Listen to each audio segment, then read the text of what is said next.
You know, if there's one thing you can absolutely count on in modern American politics, it's this.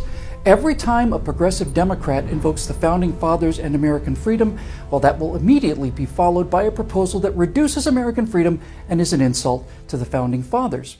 On December 8, 2016, the most corrupt politician in Washington made a speech at the dedication of a portrait of the second most corrupt person in Washington. After the Constitutional Convention, it's well known, Benjamin Franklin was asked what form of government the new nation would have. A republic, he replied, if you can keep it. Now, on to the antithesis of everything Benjamin Franklin and the Founding Fathers stood for. The epidemic of malicious fake news and false propaganda that flooded social media over the past year. Now, that part is true. Many videos showing Hillary Clinton to be a warm, trustworthy, and tough presidential candidate flooded YouTube, Facebook, and all the rest throughout 2016. It's now clear that so-called fake news can have real-world consequences. Like causing liars, traitors, and felons to lose presidential races. This isn't about politics or partisanship. Of course it is. Lives are at risk. In other words, I damn near committed suicide a month ago. Lives of ordinary people just trying to go about their days, to do their jobs, contribute to their communities. You know, selling top-level government favors for cash or storing top-secret emails on private servers and copying them onto the computers of noted underage girl texting perverts, that kind of thing. It's a danger that must be addressed, and addressed quickly. By more government. Bipartisan legislation is making its way through Congress to boost the government's response. It's imperative that leaders in both the private sector and the public sector step up to protect our democracy and innocent lives. In other words, no lying, vile, race, class, and sex-dividing megalomaniacs should ever have the presidential coronation stolen from them by the free flow of information ever again.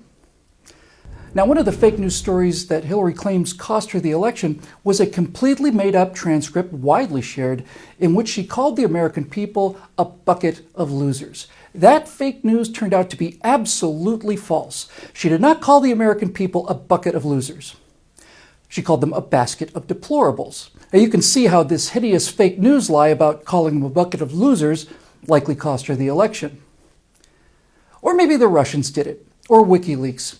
Maybe one of these sources, releasing actual recordings, emails, and transcripts, caused Hillary to lose the election by using illegal means to report the truth, when we all know that had they operated legally, like CNN for example, the truth could be safely suppressed by the objective, real news outlets with their skyscrapers and layers of fact checkers and editors, which objectively and impartially do things like sneaking upcoming questions to Hillary in advance of the CNN debate. But if it was in fact the Russians, I wonder where they could possibly obtain top secret information concerning Hillary Clinton. I wonder if it occurs to her that the stolen email she claimed cost her the election just might have come from the unsecure private server that she set up to shield her corruption from the prying eyes of the American people.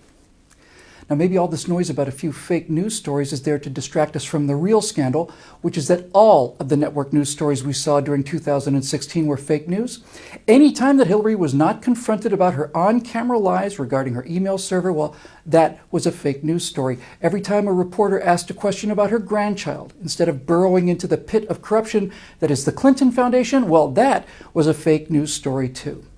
Maybe all of this fuss is to turn us away from the realization that everything we hear from the mainstream media, from the earth is dying hysteria down to mom and pop bakeries in Oregon, is all fake news reported by, presented by, edited by, and spun by the mainstream media, which has devolved into the publicity department for the Democratic Party in general and the progressive movement in particular.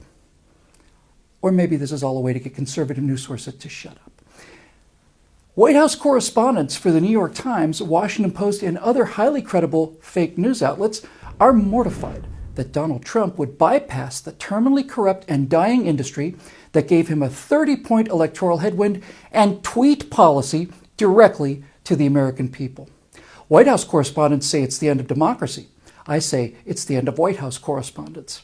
I say that 80 million Americans walking around with high-definition television cameras in their pockets and thousands of news sources reporting the actual truth is the rebirth of a long-dormant democracy and not the end of one.